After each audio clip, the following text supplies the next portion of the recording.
Bonjour! Vous avez passé une bonne semaine?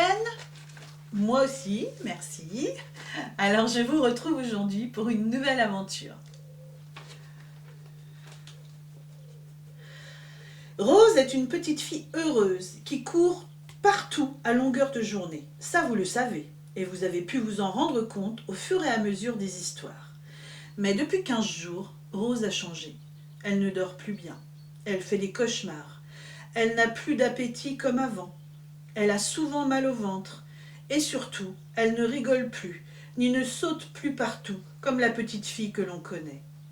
Papa, maman et Louane sont très inquiets de la voir comme cela. Maman l'a emmenée chez le médecin, mais Rose n'est pas malade. Elle est juste tout le temps triste. Maman lui demande ce qui ne va pas, Louane aussi, mais rien. Juste quelques grosses larmes dans ses petits yeux. Le matin, elle qui aimait tant l'école ne veut plus y aller, ni lâcher la main de maman devant la grille. Maman est très inquiète et se demande si le problème ne se trouve pas à l'école. Le soir, se dit-elle, je demanderai à la maîtresse. Entre-temps, elle avait demandé à Louane de surveiller sa petite sœur pendant les récréations. Papa et maman passèrent la journée à se poser des questions et ne comprenaient pas ce brusque changement chez leur petite fille, si gaie d'habitude. À 16h30, maman demanda à s'entretenir avec la maîtresse pour voir si tout se passait bien à l'école. Elle lui répondit qu'elle n'avait rien remarqué de différent des autres jours. Maman récupéra Rose et se rendit vite compte qu'elle avait pleuré. Mais elle ne put rien en tirer. Rose n'ouvrit pas la bouche. En arrivant à la maison, Louane dit à sa maman qu'elle avait vu Rose toute seule, assise sur le mur pendant toute la récréation. Personne ne jouait plus avec elle. Maman décida d'en parler à Rose. « Rose, est-ce que tout va bien à l'école ? Louane t'a vue dans la cour assise toute seule dans un coin. C'est parce que ma copine Léna est partie dans une autre école, maman. Ça fait un moment déjà, et tu avais trouvé d'autres petites copines, ma chérie. » Rose se mit à pleurer. « Je ne veux plus y aller, maman. Il y a une de grande section qui est méchante avec moi. Elle empêche tous les autres enfants de jouer avec moi. Elle me pousse quand je vais sur la cour. C'est pour ça que je reste assise. Elle dit aux autres que s'ils jouent avec moi, elle les pousserait aussi. » Maman n'en croyait pas ses oreilles. Elle prit Rose dans ses bras et se demanda comment des enfants aussi jeunes pouvaient être aussi méchants. Et aussi comment pouvait-on rencontrer ce genre de choses en maternelle. Elle dit à Rose qu'elle n'irait pas en classe demain et qu'elle allait parler à la maîtresse. Maman était triste, mais aussi très en colère. Rose, rassurée, fit un sourire et alla prendre son goûter. « Tu me dis, Rose, si quelqu'un est méchant avec toi, et mes amis et moi, on va lui dire 2 mots. » « Ce n'est pas la solution, Louane. On verra demain. Mais ne vous inquiétez pas, je ne vais pas laisser passer ça. » Le lendemain, après avoir déposé Louane, maman alla parler à la maîtresse des misères de Rose. La maîtresse ne s'en était pas rendue compte et dit qu'elle allait convoquer dans son bureau la fillette qui embêtait Rose. Puis, elle allait dire à Rose de venir aussi pour essayer de régler le problème.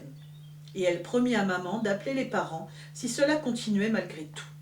« Comment cela peut se passer en maternelle ?» demanda maman. « Je n'en reviens pas. » « C'est malheureusement fréquent, » lui répondit la maîtresse. « Et si les enfants ne viennent pas nous le dire, on ne le remarque pas forcément. » Maman rentra à la maison et expliqua à Rose son entretien avec la maîtresse. « Pourquoi tu ne nous as rien dit, ma chérie? Et surtout, pourquoi ne pas avoir averti ta maîtresse? »« J'y suis allée une fois, maman, mais on ne m'a pas cru. Alors je n'ai plus rien dit. » Papa était furieux. « Demain, c'est moi qui vais aller à l'école. Et je te jure que le problème va être vite réglé. »« Calme-toi, ça ne sert à rien. La maîtresse m'a promis d'y mettre un terme demain. Faisons-lui confiance et si par malheur rien ne changeait, je te laisserai aller en discuter avec les maîtresses. Je te promets, » la rassura maman, en croisant les doigts pour que tout s'arrange, parce qu'elle connaissait bien son mari et savait qu'il serait très en colère si quelqu'un continuait de faire du mal à une de ses filles. Le lendemain, Rose alla à l'école.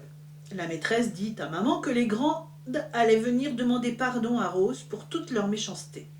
Elle promit aussi de surveiller pendant les récréations. Elle lui dit aussi que ses problèmes s'arrangeaient plus facilement chez les petits que chez les grands. En effet, quand maman récupéra Rose à 16h30, elle se rendit compte qu'elle était souriante et qu'elle jouait avec une de ses copines. Louane avait surveillé pendant les récrés et avait vu sa sœur jouer comme avant. « Mais j'ai quand même surveillé l'autre, dit-elle. Ça y est, rassurez-vous, elles ont réglé leurs problèmes et les grandes lui ont demandé pardon. Tant mieux, dit maman, toute heureuse de retrouver la petite fille souriante et remuante qu'était Rose. Contente aussi que papa ne soit pas obligé d'aller y mettre son grain de sel. Tu vois, ma chérie, il ne faut pas avoir peur de parler aux adultes quand quelque chose te rend malheureuse. C'est valable aussi pour toi, Louane. Et si vous préférez, parlez-nous avant d'en parler à vos maîtresses. Nous, on vous croira toujours et on sera toujours là pour vous protéger. Allez, en route. Papa nous attend pour le goûter. Je vous aime, mes filles chéries. Voilà les enfants, tout s'est bien terminé pour Rose. Alors si quelqu'un est méchant avec vous à l'école, si on vous harcèle, ce n'est pas normal et ce n'est pas de votre faute. Parlez-en à vos maîtresses ou à vos professeurs pour les grands. Parlez-en à vos parents parce que c'est comme ça qu'on réussira peut-être à éviter que des enfants soient malheureux. Même si ceci n'est qu'une histoire, n'oubliez pas que ça existe. Je vous embrasse. Prenez soin de vous et à vendredi les enfants.